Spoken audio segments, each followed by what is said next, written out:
La FESINTRA Finance a observé un sit-in ce matin dans l'enceinte du ministère de l'économie et des finances. C'est en exécution de leur menace de sit-in tous les mardis.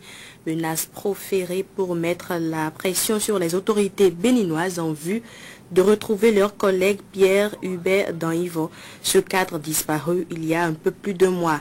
Et le sit-in de ce matin a reçu le soutien d'autres délégations syndicales telles que le syndicat des travailleurs administratifs, techniques et de services de l'éducation nationale, le syndicat des travailleurs du plan et de la statistique et même une délégation de la coalition ABT 2011. 2 secrétaires généraux de fédérations syndicales étaient aussi de la partie, Gaston Azoua de la CSTB et Dieudonné Lokossou de la CSA Bénin.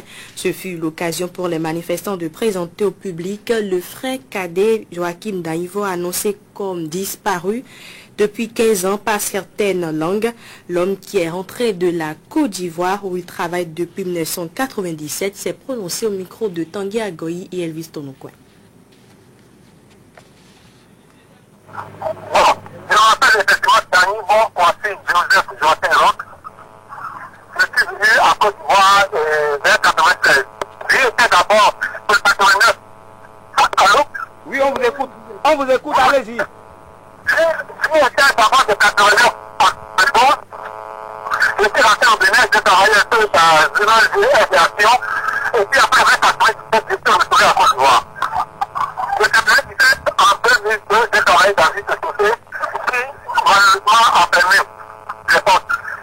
Donc, un peu avant la guerre, j'ai eu du travail au nord de la Côte d'Ivoire et la guerre m'y a poussé. Ce qui fait que pendant pas de 4 ou 5 ans, je ne pouvais pas sortir de la zone et je n'avais pas de contact avec la famille.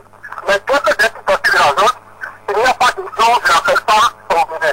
Il n'y a pas de jour aussi, mes frères, mes soeurs ne m'appellent pas. Donc, je suis en contact permanent depuis que j'ai 4 ou 5 ans avec tout le monde du Bénin. Même quand je suis aux États-Unis, il y a un moment, pendant 1 mois, pour un stage, on n'a pas pu se voir tous les jours. Donc voilà la situation. C'est bien moi. Dans le niveau parti, je vais vous appeler là. Depuis le premier jour, il n'y a pas de jour de naturel d'appeler au Bénin. Il n'y a pas de jour, tous les jours, j'appelle au moins le matin et le soir. J'appelle ma femme, j'appelle mes frères, j'appelle à la maison de mes vieux, j'appelle tout le monde tous les jours pour avoir des informations. Je vais tirer les informations sur NFI, sur Internet, où il y avait ta photo, où il y avait l'intervention de Laurent Moutonio qui apparaît à RFI. Donc il n'y a pas de jour, je ne communique avec. Je suis resté sans nouvelles pendant peut-être 3 ans. Parce que j'étais dans une zone de guerre, en 2002, quand la guerre a éclaté. Je ne pouvais pas sortir, je ne pouvais pas donner des nouvelles. Mais dès que je suis sorti de cette zone, et toute la famille a mes nouvelles depuis bon moment. Tous les jours, toutes les fois que je peux, j'écris, toutes les fois que je peux, j'appelle, on m'appelle, et puis bon, voilà. Donc en réalité, je n'ai pas disparu. Je ne suis pas inconnu à Cotonou, j'ai fait toutes mes études ici. J'ai quand même certainement des gens de promotion. J'ai des gens qui me connaissent, l'ambassade enregistre quand même des gens là-bas. Donc, bon, voilà. Quand on est disparu, on n'apparaît pas, et puis on n'a pas de situation géographique. Bon, l'ambassade a toutes mes références là-bas, donc ce qui veut dire que je suis bel et bien en Côte d'Ivoire. Quel que soit le risque, il fallait que je vienne pour démentir l'information. Si, en venant, ça peut permettre de libérer mon frère, c'est d'ailleurs pour ça que je suis venu. Je suis inquiet parce que les gens m'ont appelé, les gens m'ont menacé. Bon, mais ça ne m'a pas empêché de venir. Nous l'avons promis aux travailleurs, nous l'avons promis au peuple béninois et nous l'avons réalisé parce que nous avions été au ministère des Finances et de l'économie scandalisés lorsque le conseiller spécial aux affaires politiques du chef de l'État et le sieur Kouedjissi Maxime, le même jour, c'est-à-dire le dimanche 12 septembre, sur 2 chaînes de ce pays, à grande écoute, ont affirmé que dans la famille des Danhivo, que c'est un peu comme une habitude, les gens se perdent. Et que Joachim Danhivo aurait disparu il y a 15 ans. Nous avons cherché à joindre Joachim Danhivo, qui s'appelle, en plus de Joachim, il s'appelle Kokou, il s'appelle Kwasi, il s'appelle Joseph, il s'appelle Roch. Voilà tout son nom. Ils ne connaissent pas tout ça et ne nous donnent que 2 noms. Donc, Joachim Danhivo est arrivé sur notre insistance. Hier, justement, le chef de l'État a reçu des membres de la famille de Pierre Hubert Danhivo, ce cadre donc du ministère des Finances disparu il y a un peu plus de mois.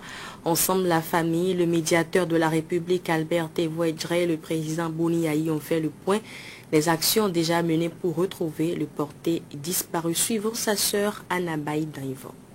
Le chef de l'État a eu l'amabilité de nous recevoir et c'est sur son invitation. Ce qui nous a réchauffé le cœur.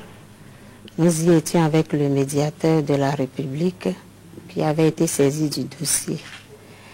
Et le chef de l'État nous a exprimé de vive voix sa compassion et nous a brièvement rassuré, nous a brièvement rappelé tout ce qui a été fait, l'Interpol qui a été saisi, tout ce qui a été fait pour que notre frère soit retrouvé sain et sauf.